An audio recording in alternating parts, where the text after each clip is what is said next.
আজ প্রায় 4 বছরের সম্পর্ক অনেক লাবণ্য। শুরু থেকেই একই স্কুলে পড়াশোনা, অত 3টা বছর দুজনে খুবই অপরিচিত। একদিন ক্লাসের পথে হঠাৎ করে অনেকের চোখ পড়ে গেল দৌড়ে বেঞ্চে বসে থাকা কোনো এক মায়াবতী চোখের দিকে। হ্যাঁ, আমি অনেকের লাবণ্যর কথাই বলছি।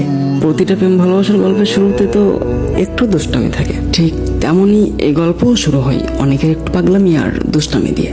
প্রতিদিন নিয়ম করে ক্লাসের ফাঁকে ঘন্টার পর ঘন্টা লাবণ্যর দিকে তাকিয়ে থাকে অনেক। দুইটা তার পূর্ণজন্ম হবে না, যেন তারা দুইটা মনের মিলনে একটা ভালোবাসার গল্প শুরু করার পরিকল্পনা করে। শুরু থেকেই অনেক লাবণ্যর প্রতি খুব সিরিয়াস। প্রতিদিন অনেক অনেক চেষ্টা করে লাবণ্যর সাথে একটু কথা বলার জন্য। খুব সহজেই পূর্ণতা পায় নাই অনেক লাবণ্যের ভালোবাসা। একের পর একদিন করে কয়েকদিন অনেক মায়াবতীর পিছু একটু আড়াল হয়ে সবসময় লেগেই থাকে। প্রতিদিন ভোর কুয়াশার মাঝে দেখতে যাওয়া, ক্লাসের ফাঁকে এক নজরে চেয়ে থাকা, স্কুলের যে প্রান্তেই লাবণ্য থাকে অনেক সব সময় তার আশেপাশে ঘোরাঘুরি করে। এভাবে কাটতে থাকে অনেকদিন। তবুও যেন অনেক তার মনের কথা লাবণ্যকে বুঝতেই পারে না। প্রতিদিনের মতো ক্লাস শেষে স্কুলের ছুটির ঘন্টা পড়ে। বাড়িতে যাবি বলে লাবণ্য রওনা দেয়। স্কুলের বারান্দার সিঁড়ির ওপর পা দিতে না দিতেই লাবণ্যর নাম ধরে ডেকে ওঠে অনেক। এই লাবণ্য, শোন। ডাক শুনে লাবণ্য দাঁড়িয়ে পড়ে। অনেক তো বেশ খুশি। তাদের এই প্রথম 2-4 মিনিট কথা বলা। স্কুল ছুটে গেছে, সবাই বাড়ির দিকে যাচ্ছে। দুজনকে একসাথে দেখিয়ে লোকে খারাপ ভাববে বলে অনেক অল্প সময় তার সাথে কথা বলল। যোগাযোগের জন্য অনেক লাবণ্যর কাছে ফোন নাম্বার চায়। স্কুলের ভিতর শান্তশিষ্ট একটা ভীতু মেয়ে বলতে চলে লাবণ্যকে। প্রথম কথা বলাতে তার কাছে ফোন নাম্বার চাওয়াতে সে প্রচুর ভয় পায়। সবটা এড়িয়ে লাবণ্য বাড়ি যাওয়ার চেষ্টা করে, তবে অনেক নাসর বান্দার মতো নাম্বার চাইতে থাকে তার কাছে।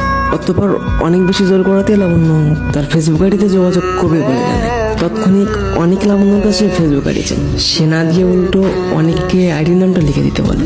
হাসতে হাসতে লিখে দেয় অনেক। এরপর দুজনে বাসায় চলে যায়। মেয়েটার ফেসবুক আইডি থেকে রিকোয়েস্ট আসবে সেই অপেক্ষায় থাকে অনেক। কিছুক্ষণ পর ফ্রেন্ড লিস্টে একটা অচেনা আইডির দিকে চোখ পড়লো। ঠিক তখনই অনেকের মনে একজন লোক ধাক্কা লাগে। তখন অনেকের মনে হয় এইটাই লাবণ্য আইডি। এই মনে হওয়ার কারণ লাবণ্য তার আইডির নাম বলে দেয়নি, তবে এক ধাক্কাতেই অনেক মনে করে নিয়েছে এটাই লাবণ্য আইডি। আর দেরি না করে মেসেজ দেয়। লাবণ্য তখন অ্যাক্টিভ না থাকায় মেসেজের কোনো উত্তর আসে না।